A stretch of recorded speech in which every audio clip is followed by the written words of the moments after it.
Olá, meus amigos. Este é o canal Detecção e Proteção contra Incêndios. Eu sou Marcelo Cruz, engenheiro de computação e engenheiro de segurança do trabalho. Vamos juntos conversar sobre a ABNT 17240 e 7240, seus conceitos, diretrizes e como isso impacta na sociedade brasileira. Vamos correlacionar os eventos passados e recentes relativos à detecção e alarme de incêndio. Para que saibam, atuo com projetos de detecção e alarme de incêndio, utilizando uma plataforma nacional chamada Global Sonic, com 100 fios e que é plenamente homologada e validada no Brasil. Esta plataforma sem fios atende plenamente às normas brasileiras antes citadas, além de ser certificada pelo Anatel. E também tem sido testada nos laboratórios da Universidade Federal do Estado de Santa Catarina. E sem mais delongas, vamos hoje tratar do nosso diálogo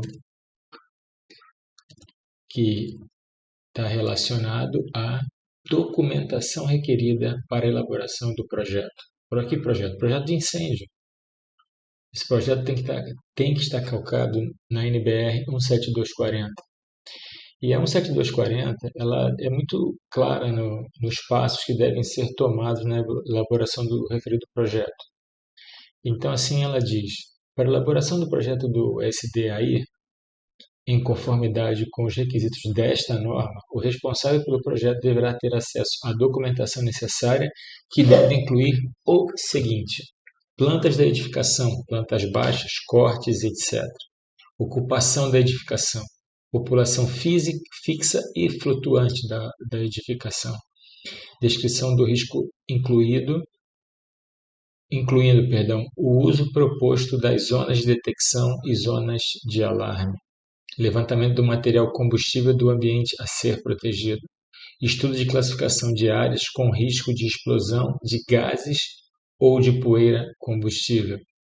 Descrição das condições dos ambientes onde os equipamentos serão instalados, tais como temperatura, umidade, atmosfera corrosiva, agressiva ou poluída, presença de gases ou poeiras combustíveis ou explosivas, influências eletromagnéticas, número de trocas de ar para ambientes com ventilação, nível de ruído, nível de iluminação, e etc.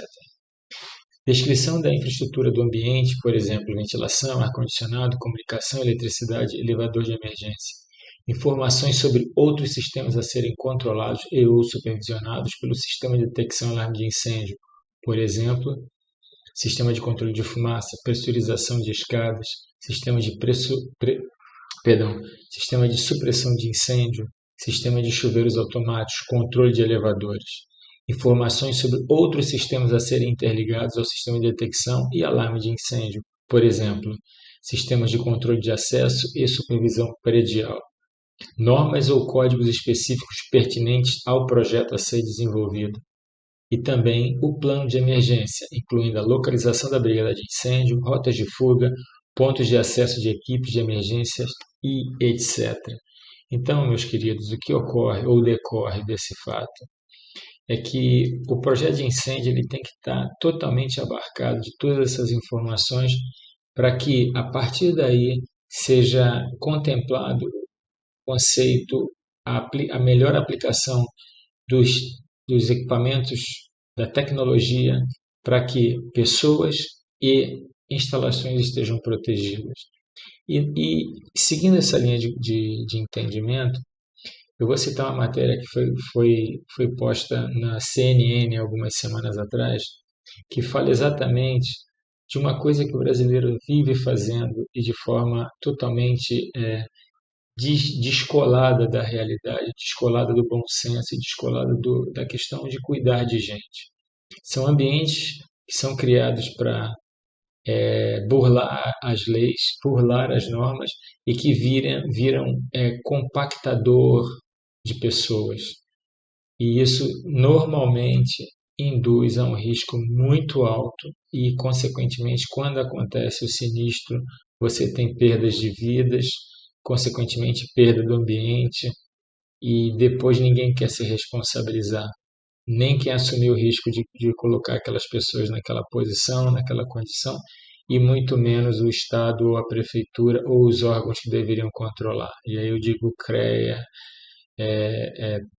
bombeiros e por aí vai, polícia, tá? O que acontece? Lá em São Paulo houve a interdição de um asilo em que morreram 6 pessoas após um incêndio, tá?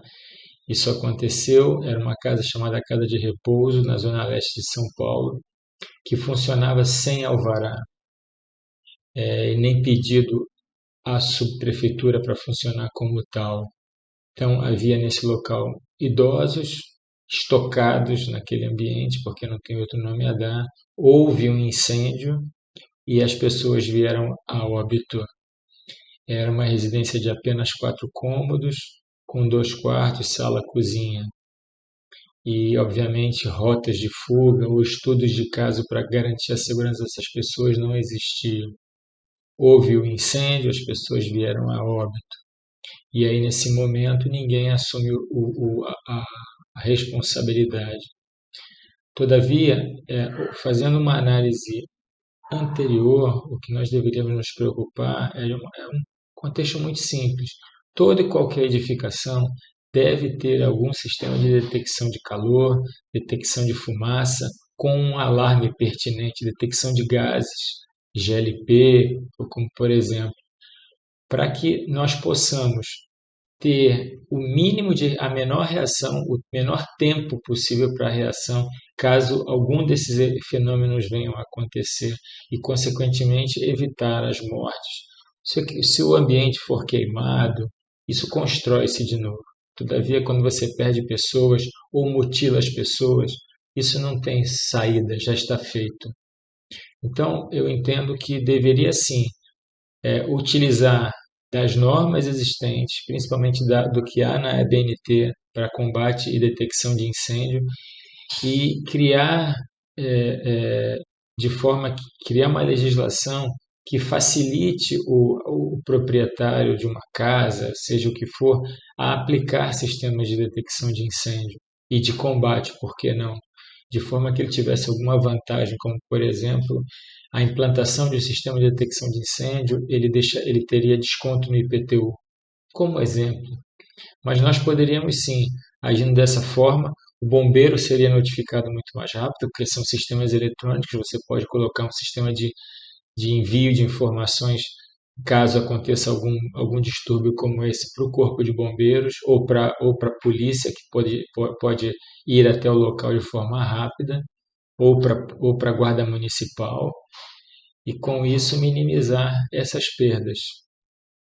Então, meus irmãos, meus queridos amigos e amigas, eu acho que o mais importante de posse da legislação existente, e eu estou falando basicamente da NBR, criar uma conjuntura a qual os ambientes passem a ser mais seguros para as pessoas. Nem vou entrar no mérito se aquele ambiente, a questão do ambiente ser um ambiente tecnicamente clandestino, mas isso tem que ser antes. Todos os imóveis têm que dispor de algum tipo de detecção e alarme, e por que não combate?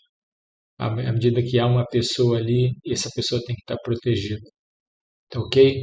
Fiquem em paz, não esqueçam de me buscar na internet mcctecnologia.tech.br. Lá tem o meu telefone e lá você pode efetivamente entrar em contato comigo. Estou baseado no Ceará e nós podemos a partir daí iniciar uma conversação para discutir não só sobre incêndio, não só sobre detecção, não só sobre proteção, mas discutir sobre projetos e soluções que tragam mais saúde, mais segurança e bem-estar para todos, com foco nesse quesito de detecção e alarme de incêndio. Tchau, tchau, muito obrigado e fiquem em paz.